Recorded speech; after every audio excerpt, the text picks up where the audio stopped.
વારંવાર અન્યાય થયો છે, છતાં હસમુખ પટેલે કહેવાનું કોઈ નથી. પહેલા તો આઈપીએસ અધિકારી હસમુખ પટેલનું રાજીનામું માંગુ છું. હસમુખભાઈ પટેલ એટલા જ દૂધે ધોયેલા હોય અને કેટેગરી વાઇઝ તે આંકડાઓ જાહેર કરવામાં આવે કે જીપીએસસી ની જે મૌખિક ઇન્ટરવ્યુ લેવામાં આવે છે તે સિલેક્શન કમિટીમાં કોઈ ઓબીસી એસસી એસટી સમાજના લોકો છે ખરા?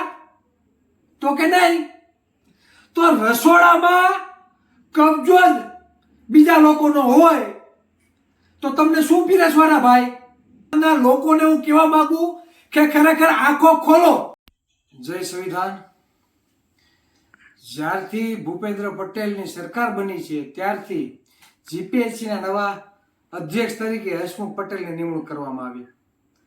હસમુખ પટેલના નેતૃત્વમાં અત્યાર સુધીમાં જેટલી પણ જીપીએસસી ની એક્ઝામો લેવામાં આવી, ખાસ કરીને મૌખિક એક્ઝામ, તો તેમાં ઓબીસીને વારંવાર અન્યાય થયો છે, છતાં હસમુખ પટેલે કહેવાનું કોઈ નથી.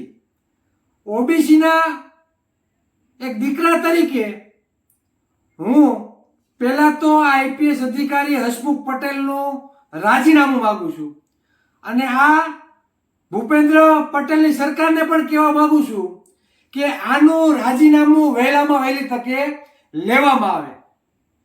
જો ખરેખર હસમુખભાઈ પટેલ એટલા જ દૂધે ધોયેલા હોય તો સરકારને વિનંતી છે કે તે જ્યારથી જીપીએસસીના અધ્યક્ષ પદ ઉપર આવ્યા છે ત્યાર પછી જેટલી પણ ભરતીઓ બહાર પડી છે, ખાસ કરીને ક્લાસ 1 અને 2, તો તેનો સર્વે કરવામાં આવે અને કેટેગરી વાઇઝ તે આંકડાઓ જાહેર કરવામાં આવે. માત્ર ને માત્ર અમુક ચોક્કસ જ્ઞાતિના સમાજને ક્લાસ 1 અધિકારી બનાવવામાં આવે છે, જ્યારે ઓબીસી એસસી એસટી ના દીકરા દીકરીઓ હોશિયાર હોવા છતાં, લેખિતમાં સારા માર્ક આવ્યા હોવા છતાં મૌખિક ઇન્ટરવ્યુમાં જાતિવાદનો ભોગ બનાવી એને ઘરે બેસાડી દેવામાં આવે છે.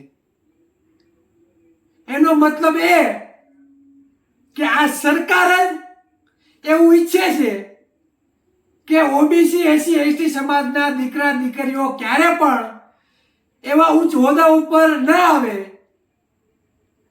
કે તે કોઈ સારો નિર્ણય લઈ શકે. આજે તેનો ભોગ ઓબીસી સમાજના એસસી એસટી સમાજના લોકો બને છે. કઈ રીતે?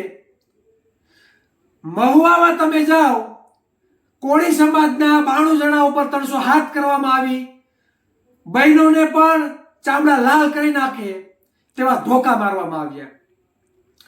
પીછવીમાં પણ કોળી સમાજના લોકોને વારંવાર ધોકા મારી એના ઉપર ખોટા ગુના દાખલ કરવામાં આવ્યા.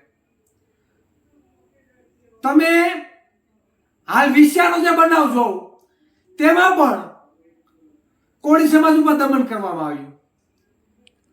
તે ઉપરાંત કોઈ આદિવાસી આંદોલન કરે, કોઈ દલિત સમાજના લોકો આંદોલન કરે, તો આ બધા લોકોને ખોટી રીતે તેના ઉપર ધોકા ઉપાડવામાં આવે છે અને ખોટા ગુનાઓ કરી એના ઉપર કેસો દાખલ કરવામાં આવે છે. ઉચ્ચ અધિકારીઓ એવા લોકોને સામેલ કરવામાં આવે છે જે માત્ર ને માત્ર આવી એક્ઝામોમાં સેટિંગથી જે લોકો પાસ થયા હોય અને તે દમન ગુજારે છે ઓબીસી એસસી એસટી સમાજના લોકો ઉપર. તો ખરેખર ઓબીસી એસસી એસટી સમાજના લોકોને સમજવાની જરૂર છે કે જીપીએસસી ની જે મૌખિક ઇન્ટરવ્યુ લેવામાં આવે છે તે સિલેક્શન કમિટીમાં કોઈ ઓબીસી એસસી એસટી સમાજના લોકો છે ખરા? તો કે નહીં. તો રસોડામાં કબજો જ બીજા લોકોનો હોય તો તમને શું પીરસવાના ભાઈ? આ વાસ્તવિક આપણી સમસ્યાઓ છે. તેના માટે આપણા ઓબીસી એસટી સમાજના એક પણ રાજકીય નેતાઓ ખુલીને બહાર નથી આવતા. હરિભાઈ ચૌધરી ભાજપમાં હોવા છતાં પણ ચૌધરી સમાજ ઓબીસી સમાજમાં આવે છે, તેને ઓબીસી સમાજનું પેટમાં બન્યું અને જીપીએસસી ની મૌખિક ઇન્ટરવ્યુ માટે તેણે પ્રશ્ન ઉભા કર્યા.